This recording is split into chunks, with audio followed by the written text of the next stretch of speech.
Welcome to Fresh Bread with Raymond McCulloch. Raymond is the former editor of Irish Christian magazine Bread, and with his wife Jerry directs Kingdom Come Trust, based in Northern Ireland. He has pastored and led worship for several years in Belfast and is currently involved in music and media production. Hi, I'm Raymond McCulloch. Welcome back to the 6th episode of our series, Fresh Bread, Your Kingdom Come, based on my recently published book, The Whore and Her Mother, 9/11, Babylon, and the Return of the King.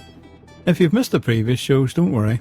You can still play or download the podcast of previous shows from our website, kingdomcome.org.uk, or you can read the first few chapters of the book for free there, and you can download the relevant prophetic passages for your own study. You'll also find more information about the music and the content of each show, and you can read all the encouraging emails we receive about this and our previous shows. Here's one of them. Going, gone. It's going to be that fast when the Lord returns and takes us away with him. I just know it is. I'm looking forward to that day when we are with him and away from all of this. If I could speed it up, I would, but it is all in his hands. Connie Brandt, USA. And the good news is we can speed it up. We'll be covering that in a later broadcast. If you want to contact us, our email address is simply raymond@kingdomcome.org.uk, or just use the form on our website, kingdomcome.org.uk. In previous weeks, we've covered the preface, introduction, and chapters 1 to 3 of the book. Last week, we discussed the final part of chapter 3. So, where is this megacity, Babylon? 1.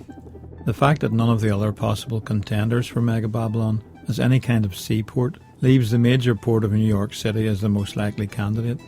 2. New York City has had not only one, but 3 major stock exchanges, dealing in all of the commodities listed in the Revelation, and specifically is a major city trading in both gold and diamonds.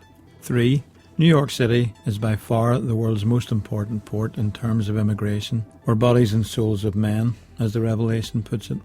4. The United States of America is the world's strongest economy, importing 43% of the world's resources each year, though with only 6% of the world's population. 5. The United States of America is the only world superpower today, dominating every other nation in the world by its military and economic might. 6. The population of the United States of America have, by and large, an extremely arrogant and self-centered approach to the rest of the world. 7. New York City has, outside of Israel itself, and only then if we include Greater Tel Aviv, the largest Jewish population of any city in the world. 8. The world's only inhabited town of Babylon, founded by immigrant Jews, is situated on Long Island in the middle of New York City. 9. The headquarters of United Nations is also based on Long Island, another reason why New York City is where the nations stream. 10. The United States of America regards itself as the world's policeman, regularly interfering in the affairs of other nations, to the extent even of invading them, and can be accurately described as the hammer of the whole earth. 11. The United States is the only nation that could be described as both a daughter nation and an empire, the United Kingdom being the mother nation. Before we continue with chapter 4, why trust these Hebrew prophets? Let's have some music. This is the Low Country Boys from the Ards Peninsula in County Down, and a tune called Ut te Gras.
Chapter 4.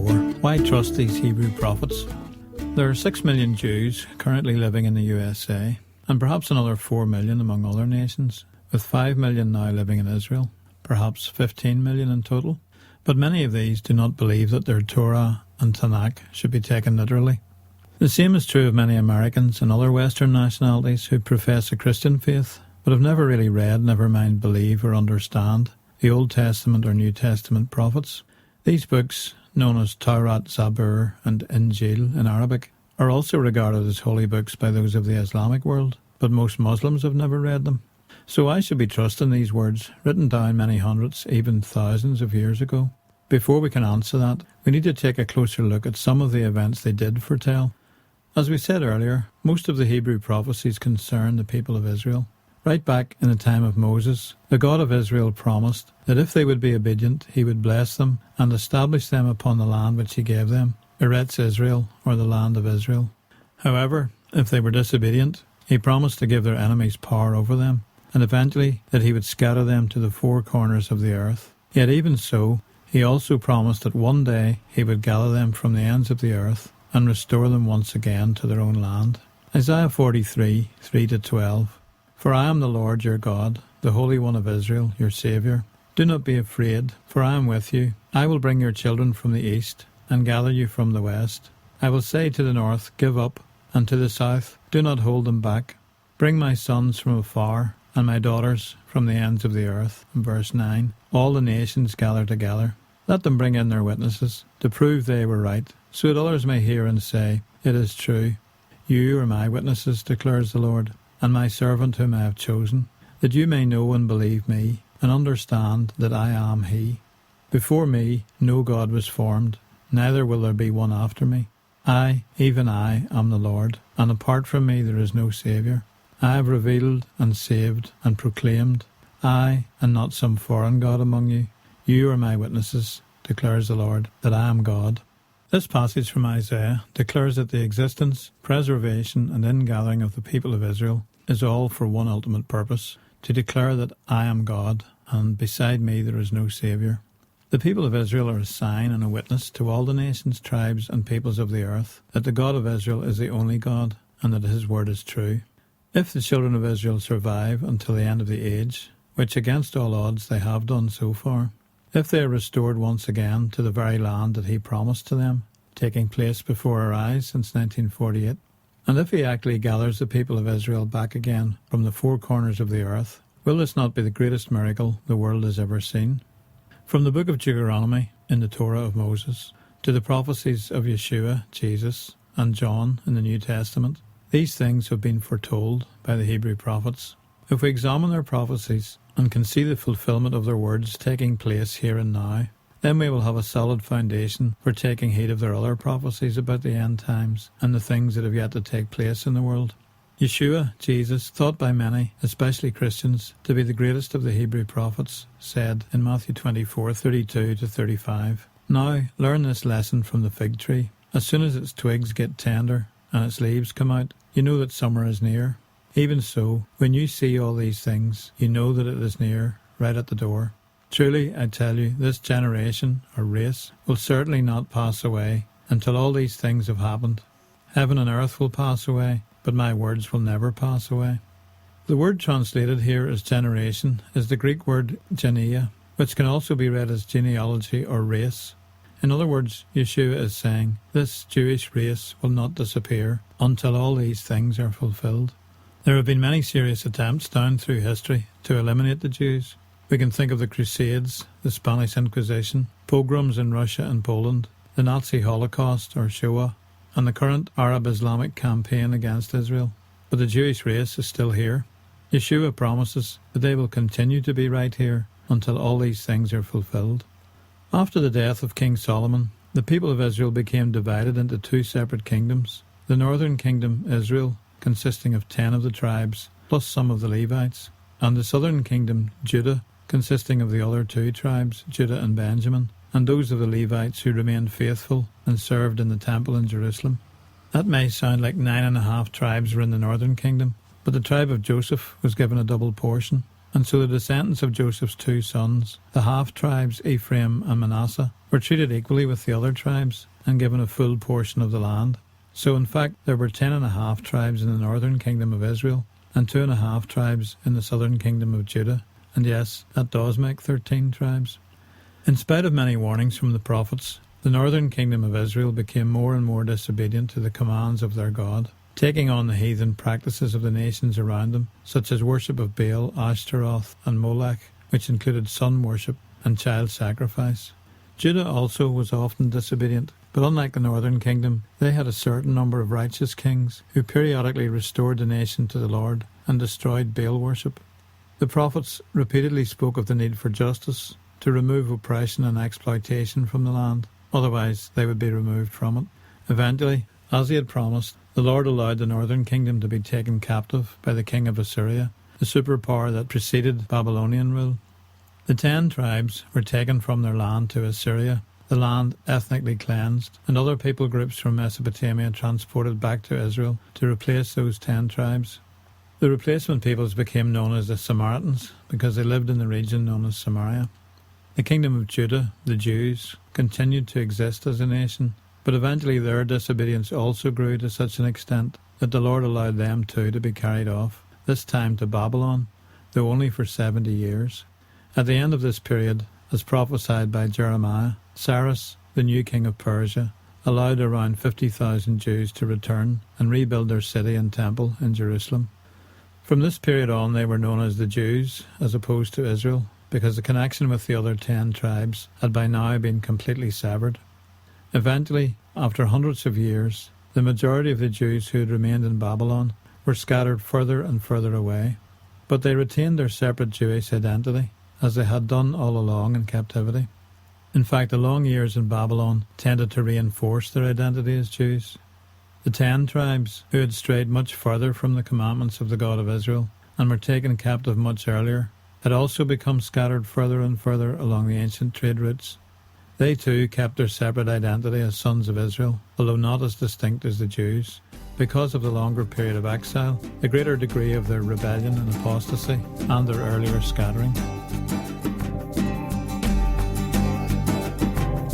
Like what is happening, the world come falling down. And when I get that feeling, I said when I get that feeling, I hide away in a secret place where nobody can ever find me. And I don't know about the things you love in this world, brother, I am telling you that they're all going down. And I don't know about the things you love in this world, sister, I am telling you that they're all gonna drown. When you live for the treasure that never ever fades, you wanna tell everybody every day. When you live for heaven and heaven lives within, you wanna tell everybody. You wanna tell everybody. Dreaming, what am I seeing? The world come falling down. Neon lights, no more delight. The world come falling down. And I don't know about the things you love in this world, brother, I am telling you that they're all going down.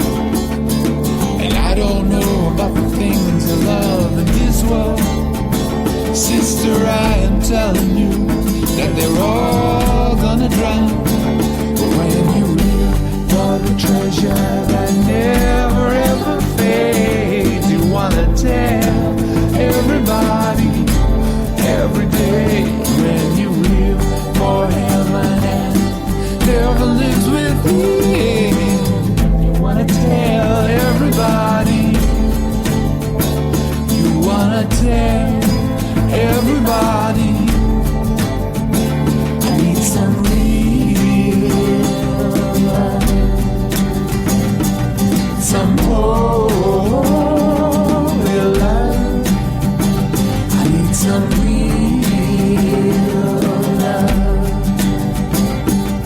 some holy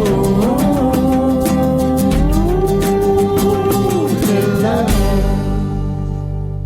That was Holy Love from a duo called 1 Week of Days from Kilkenny in Ireland. To the outside world, these sons of Israel ceased to exist as a separate entity, and they became the lost tribes of Israel. Yet amongst themselves, they retained the knowledge of their ancestry, even though they'd lost many of their practices. Their captivity had taken place in stages, and they were transported to different areas within the Assyrian Empire, so these separate groups lost contact with one another. In one region would have been people from several different northern tribes, and in another may have been other members of these same or different tribes. Each of these groups held on to some of their former practices, though not always the same ones.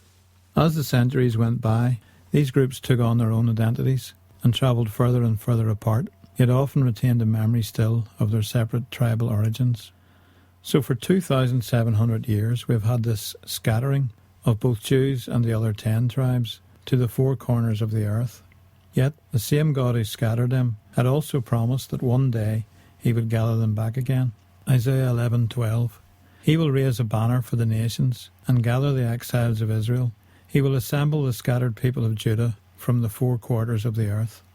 Where Judah and the Jews were concerned, this regathering began with the birth of the Zionist movement in the 1880s, coinciding with pogroms where many Jews from Russia and Poland made their way, usually on foot, to the then Turkish province of southern Syria. Under the later British mandate from 1917, this province was deliberately renamed Palestine after the extinct ancient enemies of Israel, the Philistines, Palestine in Arabic.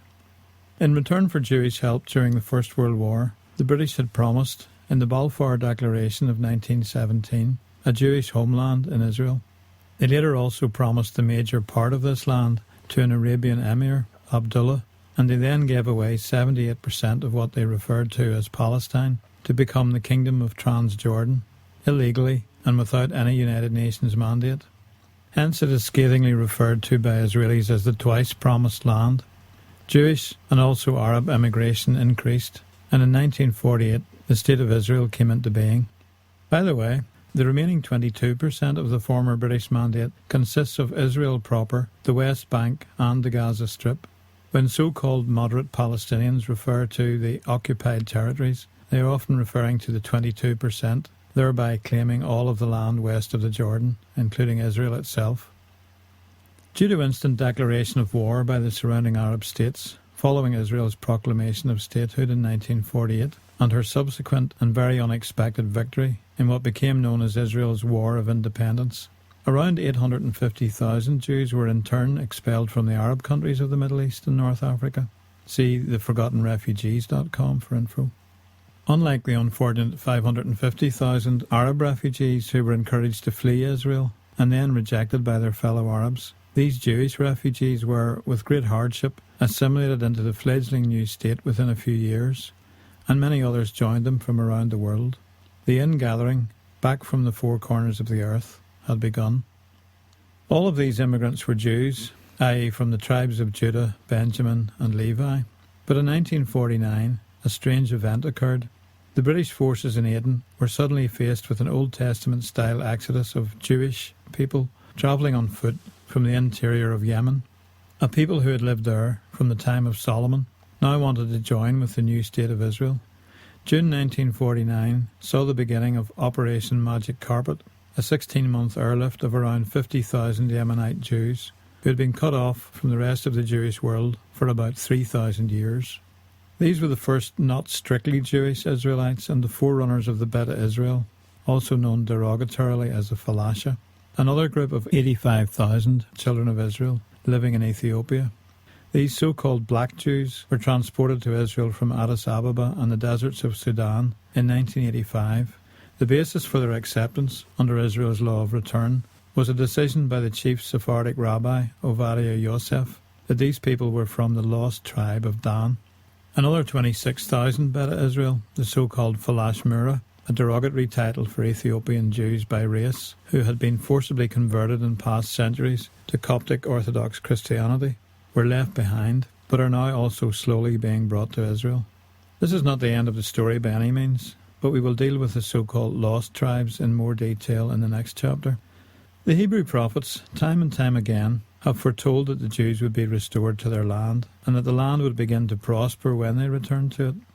The land of Palestine was a fairly desolate place in 1880 to 1890, before the first Zionist Jews began to return from Russia and Poland.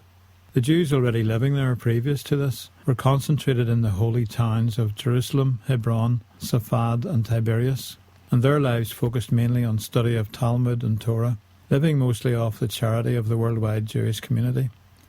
The land was not empty, but the population was quite small, with most local Arabs living as serfs, paying much of their hard-earned crops and produce to a Turkish effendi who'd arrive once a year to be honoured and paid. Isaiah 6:11-13. Then I said, For how long, Lord? And he answered, Until the cities lie ruined and without inhabitant, until the houses are left deserted and the fields ruined and ravaged, until the Lord has sent everyone far away, and the land is utterly forsaken, and though a tenth remains in the land, it will again be laid waste. But as the terebinth and oak leave stumps when they are cut down, so the holy seed will be the stump in the land. But from the late 19th century on, as more and more Zionist Jews arrived with a vision to live off the land, the Turks sold them the worst of the land, stony ground and malarial swamps, expecting these weak Jews to give up because of the hardships. Many of them did die through disease and Bedouin raids, but more and more arrived. Land was cleared, swamps drained, trees and crops planted, kibbutzim and moshavim established, and a Jewish defence force established to protect the new immigrants. The desert had indeed begun to blossom like a rose, as Isaiah had foretold. Isaiah 35:1-2. The desert and the parched land will be glad, the wilderness will rejoice and blossom. Like the crocus, it will burst into bloom. It will rejoice greatly and shout for joy. The glory of Lebanon will be given to it, the splendour of Carmel and Sharon, and they will see the glory of the Lord, the splendour of our God. I'm not afraid to teach me to learn your ways. Carry me under your wings in your perfect time. Only you can dreams come true. Only you can make me shine. Only you can days be right in your perfect time. I know you told me that I'm not alone.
was Máire Brennan from County Dublin and a song called Perfect Time.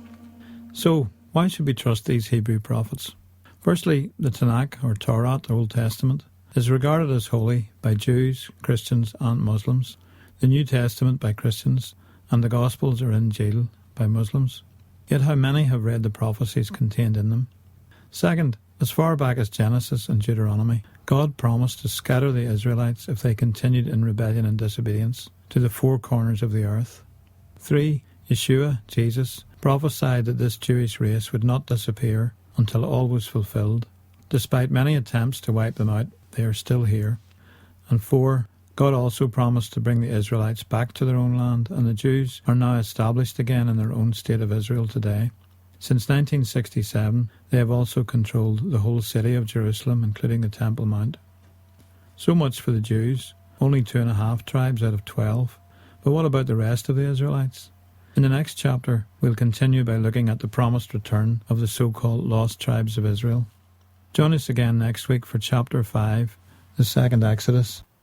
Slán agus Banagia. Bye, and God bless. This series is produced by Precious Oil Productions for Kingdom Come Trust. For more information about the series, Bible notes and recordings of previous talks, check out our website at www.kingdomcome.org.uk or write to PO Box 200, Belfast, Northern Ireland, BT 23 7TZ.